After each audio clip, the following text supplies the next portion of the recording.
Scorpion, bonjour à toutes et bonjour à tous. J'espère que vous allez très bien. Je suis ravie de vous retrouver pour cette vidéo dans laquelle je vais vous parler des énergies pour le second semestre de l'année 2025. Avant de commencer, comme je le fais toujours, je tiens à vous remercier toutes et tous pour votre présence et votre intérêt, bien sûr, mais également pour vos soutiens, pour votre grande bienveillance. Merci pour vos messages, pour vos j'aime, pour vos abonnements. Merci pour tout ça parce que ça permet à la chaîne de vivre et de gagner en visibilité. Donc, merci de tout mon cœur. Merci également, c'est important de faire cet effort dans l'écoute des vidéos que je vous propose, de garder toujours le recul qui est nécessaire à mon avis. Ça permet aussi de pouvoir mieux se comprendre sur la proposition que je fais. Alors, pour ce tirage, j'ai utilisé deux jeux. Un premier jeu ici qui me permet de parler de trois grands axes, on va dire. Un premier axe ici qui va être, on va parler un petit peu de l'évolution très générale pour vous, si bien sûr tout ça a du sens. La deuxième ligne ici qui me permet d'aborder plutôt tout ce qui est sentimental, émotionnel et relationnel. Et enfin, la troisième ligne dans laquelle je parlerai plutôt de tout ce qui est en lien avec le professionnel ou la gestion du quotidien. Le deuxième jeu dont je n'utilise que les arcanes majeures, que je reprendrai au moment des lectures mensuelles, pour voir du mois de juillet jusqu'au mois de décembre quelles sont ou quelles seront peut-être les énergies dont on parlera au moment des mensuels, que l'on pourra évidemment approfondir et qui seront peut-être des énergies dominantes. On verra à ce moment-là. Je crois que je vous ai tout dit, donc on va commencer tout de suite. Alors pour ouvrir ce bal, c'est le valet de bâton qui se présente, qui représente soit ce sur quoi vous avez envie, vous, de travailler durant ce semestre, soit là où vous en êtes au moment où vous voyez cette vidéo. Ce valet, c'est quelqu'un qui est en train d'observer une situation qui reste à venir, qui reste à construire et qui reste à explorer également, qui est prêt, on va dire, qui est vraiment dans les starting blocks pour pouvoir entrer dans une dynamique d'action. Les bâtons, c'est quoi? Les bâtons, c'est tout ce qui nous passionne, c'est ce qui nous enthousiasme, c'est ce qui nous provoque chez nous de l'envie, du désir, c'est l'inspiration, c'est la créativité, c'est la folie, c'est la curiosité, c'est vraiment tout ça. Donc avec un valet, on peut imaginer qu'il y a peut-être une perspective, un projet, un désir, quelque chose en tout cas qui vous fait vraiment envie et que vous êtes possiblement en train de préparer pour pouvoir passer à l'action. Ça, c'est aussi le fait de préparer, ça veut dire que vous prenez quand même soin ou vous prenez le temps de considérer tous les éléments qui peuvent être nécessaires justement pour une dynamique d'action, ou bien de considérer un petit peu ce qui se présente avant de vous jeter dans l'aventure. Il y a toujours une envie d'aventure avec les bâtons.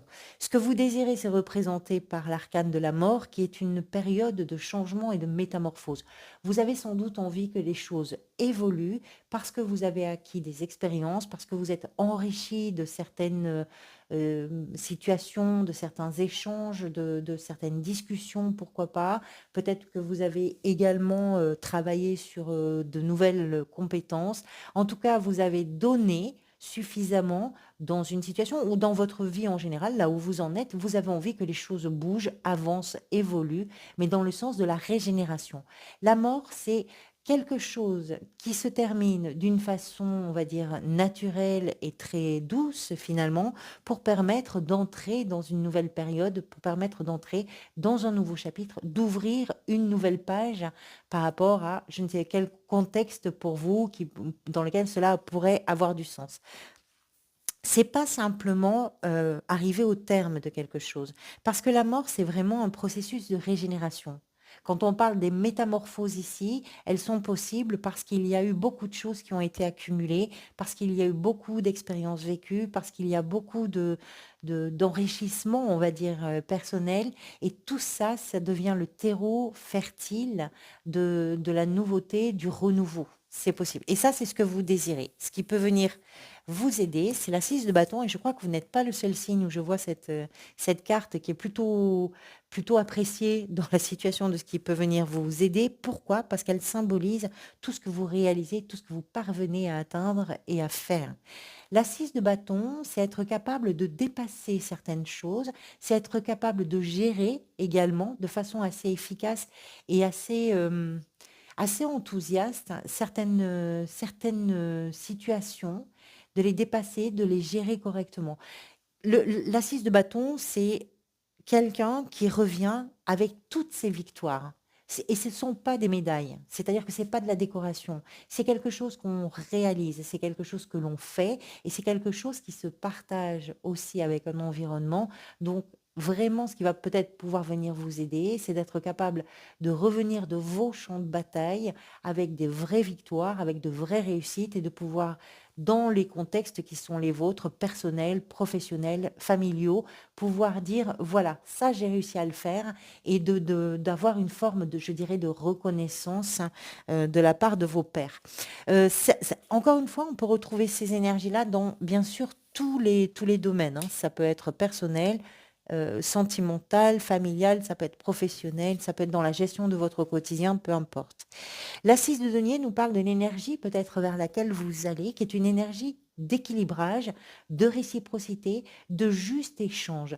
Les deniers sont associés à tout ce qui est matériel, donc on parle évidemment davantage de tout ce qui est concret, financier, patrimonial, mais ça peut être également l'idée que dans les affaires que vous gérez d'une façon très générale, dans ce qui est en tout cas important pour vous, puisque les deniers représentent la valeur des choses, au-delà même du matériel, mais de façon concrète, toujours, c'est ça qui est important, c'est que c'est bien ancré dans la réalité.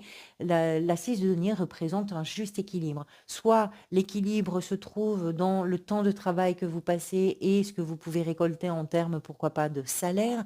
C'est également valable cet équilibre dans ce que vous investissez, dans vos engagements et ce que ça peut vous apporter en retour.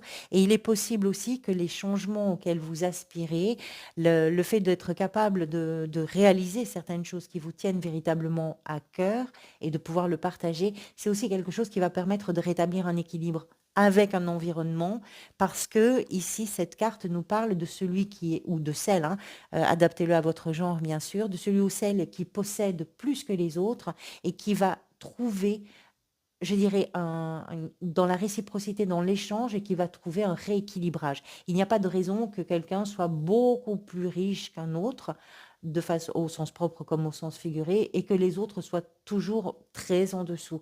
Donc si on partage, si on offre et qu'on reçoit en même temps, qu'on n'est pas toujours dans la position de celui ou celle qui donne ou de celui ou celle qui reçoit, ça permet de pouvoir trouver une place, j'ai envie de vous dire, plus juste. Et je pense que ça participe, cette énergie-là, à vos attentes, notamment par rapport à ce que vous êtes en train de préparer, de planifier, et d'organiser, et ce dans quoi vous avez vraiment envie, vous, de rentrer. Dans la sphère sentimentale, émotionnelle et relationnelle, on va commencer avec l'étoile. L'étoile qui nous parle de l'espoir, l'étoile qui nous parle d'une situation qui ouvre une fenêtre sur une amélioration, sur une ouverture. Je dis ouvrir une fenêtre sur une ouverture, hein, c'est pas très joli, mais l'idée, c'est d'arriver c'est de comprendre qu'il y a quelque chose qui arrive, que ce soit dans une relation en particulier pour vous et dont l'origine vous regarde, amoureux, familial, amical, ou que ce soit dans votre relation au monde en général. L'étoile, c'est enfin quelque chose va se passer, enfin quelque chose peut être attendu ou peut être espéré, et ça permet de faire du bien à l'intérieur. L'étoile, c'est aussi une carte de guérison émotionnelle. Donc si vous venez par exemple de traverser une période, on va dire, pourquoi pas complexe, ou même pas forcément très complexe, hein, simplement quelques difficultés relationnelles, c'est une énergie qui dit, bon, à partir de maintenant, ça va aller mieux. On commence à voir un petit peu le bout du tunnel. La 8 de coupe nous parle de ce que vous désirez. Vous désirez laisser quelque chose derrière vous. Il y a quelque chose qui ne vous nourrit plus, qui ne vous apporte plus rien, qui n'est plus d'actualité, quelque chose que vous traînez un peu avec vous, peut-être malgré vous, et vous avez envie de vous détourner de ça parce que ben, finalement, peut-être aussi que l'équilibre que vous cherchez dans une relation ou dans vos relations passe par le fait de savoir tourner le dos à un passé émotionnel, en tout cas, qui n'est plus suffisamment solide pour pouvoir vous apporter quelque chose dans votre quotidien. On voit un personnage qui tourne le dos. Ce que ce personnage va chercher, c'est la neuvième coupe. La neuvième coupe, elle représente vraiment le désir, l'inspiration, l'aspiration. C'est la carte, on l'appelle la carte des vœux exaucés. Alors, c'est un peu énorme. On réalise jamais complètement nos vœux et nos rêves. Enfin, si vous y arrivez, félicitations et on y arrive de temps en temps. Mais d'une façon générale, on a toujours quelque chose que l'on espère. Et ici, c'est ce que vous désirez dans vos relations. C'est aller vers ça, vers des réalisations, vers des satisfactions. C'est ne plus être encombré ou en tout cas vous détourner de ce qui ne vous apporte plus rien sur le plan émotionnel. Ça ne veut pas dire que vous quittez quelqu'un, par exemple. Ça ne veut pas dire ça, mais si vous êtes dans une relation amoureuse, il faut toujours faire un peu attention avec ce qu'on dit avec les cartes. Si vous êtes dans une relation amoureuse, il est possible que vous traversiez ensemble, pourquoi pas, une période bon, qui est ce qu'elle est. Et vous avez là sur ce semestre la possibilité de vous dire ça va aller mieux maintenant. Et peut-être aussi ensemble de vous dire on va laisser tout ça derrière et à partir de maintenant, on va avancer vers des choses qui nous conviennent mieux. C'est pas forcément en célibataire ou en solitaire, hein, mais ça peut l'être aussi. Ce qui peut venir vous aider, c'est d'aller vite, c'est de prendre les choses en main, c'est de foncer quelque part, c'est de ne pas vous laisser arrêter et freiner. Voilà, c'est le cavalier d'épée, c'est un personnage qui est jusqu'au boutiste, c'est un personnage qui monte sur son cheval, qui s'élance au grand galop pour aller vers la communication, la clarification, vers l'échange, vers la prise de décision. C'est quelqu'un qui va avoir l'autonomie et l'indépendance de pouvoir décider. Et vous foncez. Et c'est peut-être cette énergie-là assez fonceuse qui va venir vous aider, notamment par rapport au fait d'être capable de vous détourner d'une situation qui ne vous apporte plus rien en réalité. Ça peut être dans une relation, alors c'est toujours un peu particulier cette sphère-là, parce que c'est vrai que ça peut être dans une relation, mais ça peut être également dans votre relation, par exemple à votre travail. Vous voyez, c'est tout ce qui est sentimental, mais aussi émotionnel, c'est la sensibilité, c'est... Alors, ce vers quoi vous allez? Vous avez la 9 d'épée qui est venue. J'avais pas trop envie de rester uniquement sur cette 9 d'épée. En tout cas, j'ai envie de savoir vers quoi elle allait, pardonnez-moi, et c'est le soleil qui vient la clarifier. Pourquoi je voulais la clarifier? Parce que la 9 d'épée, on voit un personnage qui se prend littéralement la tête et qui est un peu rongé par ses obsessions, qui lui provoquent des insomnies, qui peuvent provoquer des anxiétés, des paniques, du stress.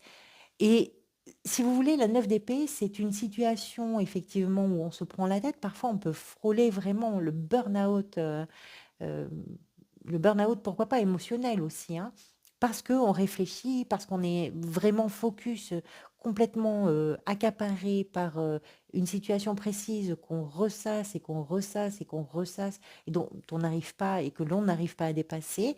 Mais c'était un peu étrange pour moi de voir qu'en fonçant et justement en arrivant finalement peut-être à vous détourner de quelque chose, je trouvais étrange que cette carte sorte, mais elle est sortie pour expliquer que justement vous allez dépasser tout ça. Vous allez dépasser toutes ces choses qui vous prennent la tête. C'est peut-être là aussi que les changements sont attendus pour vous et que autour de vous, votre environnement proche va pouvoir vous dire c'est bien. C'est bien d'arriver à avancer sur ce sujet, sur cette question. C'est bien de lâcher un peu la bride des obsessions et de tout ce qui peut vraiment altérer la qualité émotionnelle, on va dire. Et le soleil, c'est la lumière qui revient. C'est la clarification de toutes ces zones d'ombre, de toutes ces complexités. C'est le fait de parler avec beaucoup de clarté. C'est le fait d'échanger, c'est le fait de retrouver aussi la joie. Alors, ce qui est intéressant, c'est que c'est ce vers quoi vous allez. La 9 est proche de la 10 qui vient vraiment fermer le cycle, clore le cercle, le, le cycle, pardonnez-moi. Dans la sphère professionnelle, gestion du quotidien, vous avez d'abord la 10 de bâton qui parle de tout ce qui est pour vous une charge à l'heure actuelle, que ce soit dans vos responsabilités, que ce soit dans vos contraintes, que ce soit dans vos obligations.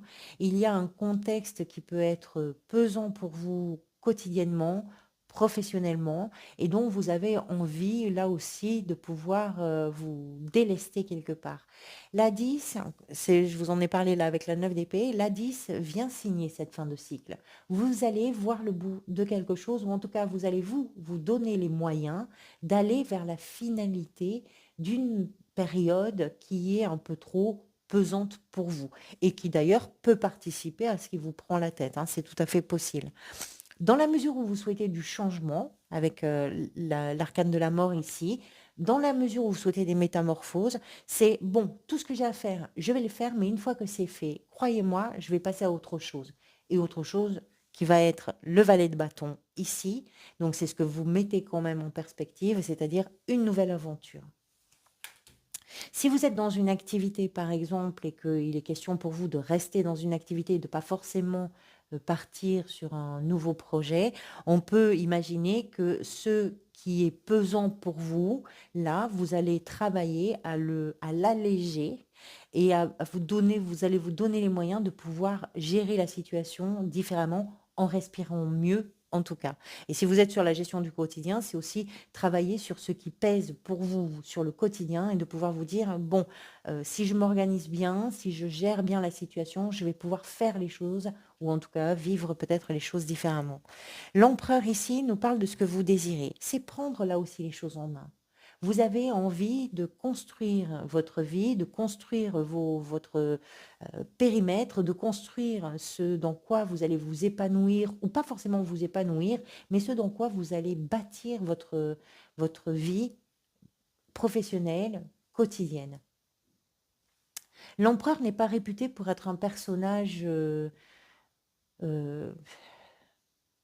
agréable, parce que c'est quelqu'un qui a beaucoup de rigueur, c'est quelqu'un qui prend des décisions, c'est quelqu'un qui sait où sont ses responsabilités, qui sait également ce qu'il faut ou ce qu'il ne faut pas, en tout cas surtout ce qu'il faut et qui travaille sur ça pour pouvoir stabiliser une situation. C'est un bâtisseur, un empereur. C'est un bâtisseur autoritaire. Que vous soyez un homme ou une femme, c'est pareil. On parle d'une énergie. C'est un bâtisseur. C'est une énergie de bâtisseur et de bâtisseuse autoritaire, avec de la rigueur, avec de la détermination, de la volonté.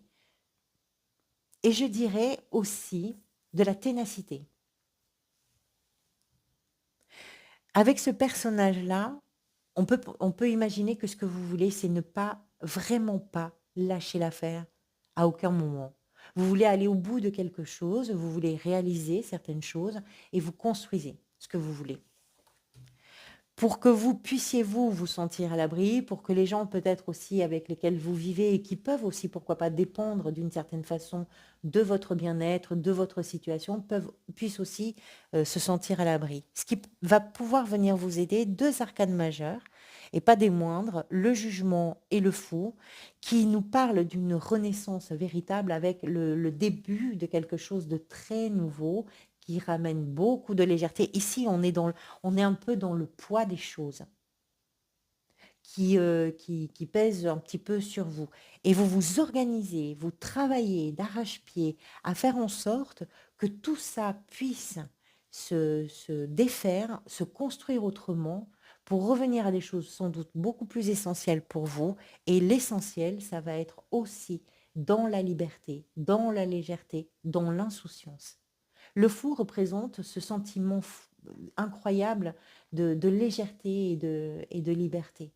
C'est je m'élance dans une nouvelle aventure, je m'élance dans le monde, je n'ai peur de rien, je me laisse porter par mon envie, je fais ce que je veux, comme je veux, avec qui je veux, et je tente quelque chose de nouveau. On est sur l'arcane 0, donc on est au début d'une énergie, au début d'un projet, au début d'une période. Et ça, c'est ce qui peut venir vous aider. Ce vers quoi vous allez, alors là, j'ai la 4 d'épée qui est arrivée. C'est toujours un peu délicat de garder cette carte seule. Donc, je l'ai clarifiée avec la 10 de denier qui est sortie. Pourquoi c'est délicat de la laisser seule? Parce que la 4 d'épée représente une période de retraite, on va dire. De retraite dans le sens où on dit au monde, oubliez-moi, je n'existe pas, je n'existe plus, ne m'appelez pas et si vous m'appelez de toute façon, le téléphone va sonner dans le vide, je ne répondrai pas. J'ai besoin d'un temps parce que j'ai besoin de réparer quelque chose à l'intérieur de moi. Donc c'est une retraite. Si je me dis que là, vous dépassez une période un peu pesante, que vous construisez quelque chose pour aller vers cette insouciance, pour aller vers cette légèreté, mais il y a quand même ici le jugement qui nous explique que la légèreté se gagne à un moment donné avec le délestage de certaines choses qui ont duré dans le temps et qui ne vous servent peut-être plus à rien aujourd'hui, mais qui ont été des repères pendant des années, et que se défaire de ces choses-là pour renaître quelque part, c'est pas toujours évident. Je comprends mieux pourquoi vous avez la 4 d'épée, parce qu'il va falloir passer ce moment, passer ce cap. Mais avec la 10 de nuée, on comprend que c'est quelque chose que vous parvenez à faire parce que l'élément, on va dire, moteur dans tout ça pour vous, ça peut être la stabilité de la situation, la tranquillité d'esprit que vous allez gagner, notamment par rapport à toute la luminosité que vous ramenez dans toutes les zones d'ombre de vos émotions et de vos ressentis et de vos pensées, pourquoi pas. C'est l'idée de stabiliser aussi une situation familiale, un budget, une situation financière. Voilà, c'est de bien gérer en fait les choses. Vous êtes vraiment à la fois dans l'action, dans la responsabilité, dans la rigueur, dans le labeur vraiment, et vous ne lâchez rien, même si au passage vous pouvez y laisser peut-être quelques plumes avec le jugement. Dans dans la deuxième partie, donc mois par mois, comment ces énergies peuvent peut-être se décliner. On va commencer avec l'impératrice, qui est pour le mois de juillet l'arcane de la créativité. L'impératrice, c'est je porte en moi quelque chose, je suis sur une période de gestation de quelque chose qui va émerger et que je vais pouvoir à la fois offrir au monde, partager avec le monde et vivre. Donc c'est quelque chose de précieux, ça peut être une nouvelle envie, ça peut être un nouveau désir, une nouvelle idée, ça peut être un nouveau projet, ça peut être par rapport à l'attente de quelque chose qui touche vos sentiments amoureux, parce que l'impératrice, c'est aussi la mère, donc ça peut être un désir d'enfant, ça peut être l'accueil d'un enfant, mais ça peut être tout ce qui fait que votre fibre, votre corde, on va dire, sensible, vibre. Et cette chose-là, du mois de juillet, que vous portez en vous, cette chose qui est en gestation, là, qui peut amener vraiment une énergie très créative, fertile et qui peut apporter quelque chose de très beau, c'est aussi quelque chose qui vous donne l'énergie de protection. On ne peut pas vous enlever ça, on ne peut pas vous enlever ça, on ne peut pas y toucher. Vous avez cette chose-là, c'est en vous et ça va se partager, mais personne ne doit venir toucher à cette chose-là. On verra ce que c'est, on verra comment l'énergie peut être évidemment approfondie au mois de juillet. Au mois d'août, tempérance, beaucoup de douceur, beaucoup d'empathie, de l'écoute, de l'amour, une capacité aussi à traverser les situations sans aucune difficulté, sans aucun accroc. Les choses sont fluides. En tout cas, de votre côté, vous faites en sorte que les choses soient fluides. Pas question pour vous, je dirais, de vivre les montagnes russes. C'est une vie douce. On s'adapte, on gère, on passe les caps avec beaucoup de facilité, beaucoup de douceur. Tout ce qui est aigu, pointu, euh, piquant, vous passez un gant dessus pour envelopper, pour arrondir. On verra évidemment ce que c'est. Alors, c'est intéressant par rapport à la 4 ici d'épée, parce que tempérance, c'est une carte qui nous parle de tout ce que vous êtes en train de réparer peut-être à l'intérieur de vous. C'est une carte de guérison émotionnelle, comme l'étoile qui arrive juste après pour le mois de septembre. L'étoile qui est aussi une carte de guérison émotionnelle et que vous avez ici dans la sphère sentimentale, émotionnelle et relationnelle, justement. L'étoile, on l'a vu tout à l'heure, c'est le fait de se dire, ça y est, je commence à apercevoir un peu l'issue, ou en tout cas l'amélioration, ou en tout cas la lumière quelque part, et j'y crois. Il y a aussi ces notions-là avec l'étoile. J'y crois. Donc c'est porteur, c'est moteur, c'est stimulant, c'est assez motivant. Ça donne envie d'avancer, ça donne envie voilà. Et puis il y a autre chose aussi, c'est le fait de se sentir protégé, c'est le sentiment de se dire que la vie est tellement bien organisée sur la période que vous savez que vous allez dans la bonne direction. C'est comme si vous aviez des panneaux fléchés de la vie pour vous dire c'est par là, c'est par là. Et du coup, ça amène aussi beaucoup de confiance.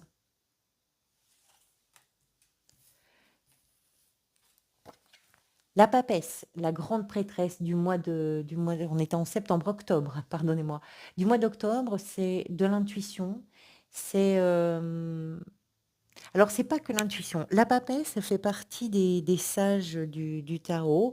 Sa particularité à elle, c'est d'être la gardienne des secrets, c'est-à-dire qu'elle a cette puissance, cette capacité intuitive, instinctive, de comprendre les choses, de savoir les choses avant même qu'elles se produisent ou avant même qu'elles soient évoquées. Pourquoi? Parce que elle a, je dirais, un accès, hem à tout ce qui est enfoui dans l'inconscient, et cet accès-là permet de comprendre, de conscientiser certaines choses. En réalité, ce ne sont pas des secrets. La réalité, je pense, de cette grande prêtresse, c'est qu'elle vous permet de comprendre les situations de façon, très intuitive, et que cette intuition-là est complètement liée à une sensibilité, à une introspection, à une compréhension, on va dire profonde en réalité des choses, et ça vous permet d'anticiper différemment. Vous savez, avec une grande prêtresse, on sait, et on parle de clairvoyance, donc ça ne veut pas forcément dire des dons, peut-être que si pour certains et certaines d'entre vous, mais cette clairvoyance, elle peut être aussi présente et dominante parce que tout d'un coup, on comprend les choses avec un accès différent. Elle lève le voile. En général, quand elle arrive dans un tirage, il y a des révélations. Pour soi, hein, il y a des révélations. Quelque chose est révélé. Après cette grande prêtresse, le soleil, que vous avez ici aussi dans la sphère sentimentale, le soleil, donc la joie, le bonheur, l'optimisme, c'est positif, ça ramène la vie, ça ramène la chaleur, ça, c'est propice à des échanges qui sont francs, qui sont honnêtes. Il y a de la sincérité, il y a de la clarification, il y a des prises de conscience également avec le soleil, qui représente aussi le père. Donc ça peut représenter, ça peut être aussi en lien avec une figure d'autorité, qui peut être vous d'ailleurs, hein, c'est aussi peut-être, voilà, et vous par rapport à vos enfants, par exemple, ça peut être aussi vos enfants par rapport à vous. C'est, en tout cas, c'est une carte, c'est, je pense, la carte la plus positive du tarot, qui amène beaucoup de lumière, qui amène la vie. À la fin du semestre, les amoureux qui viennent boucler ces 6 mois, les amoureux nous parlent d'une relation qui peut être très importante pour vous et qui peut aussi être un véritable soutien. Peut-être que c'est une relation, peut-être que c'est une situation dans laquelle vous trouvez véritablement quelque chose qui vous nourrit, quelque chose qui vous soutient, quelque chose qui vous porte sur le plan émotionnel, encore une fois, en tout cas, qui vous porte avec le cœur quelque part. Les amoureux, il y a la dualité, toujours, qui nous indique que dans une situation où on a le sentiment qu'il faut aller soit ici, soit là, il y a toujours cette voie du milieu qui peut être aussi votre voie à vous. Et donc peut-être que ce sera pour vous l'occasion de prendre des décisions dans le sens justement des clarifications qui arrivent et des compréhensions aussi qui arrivent.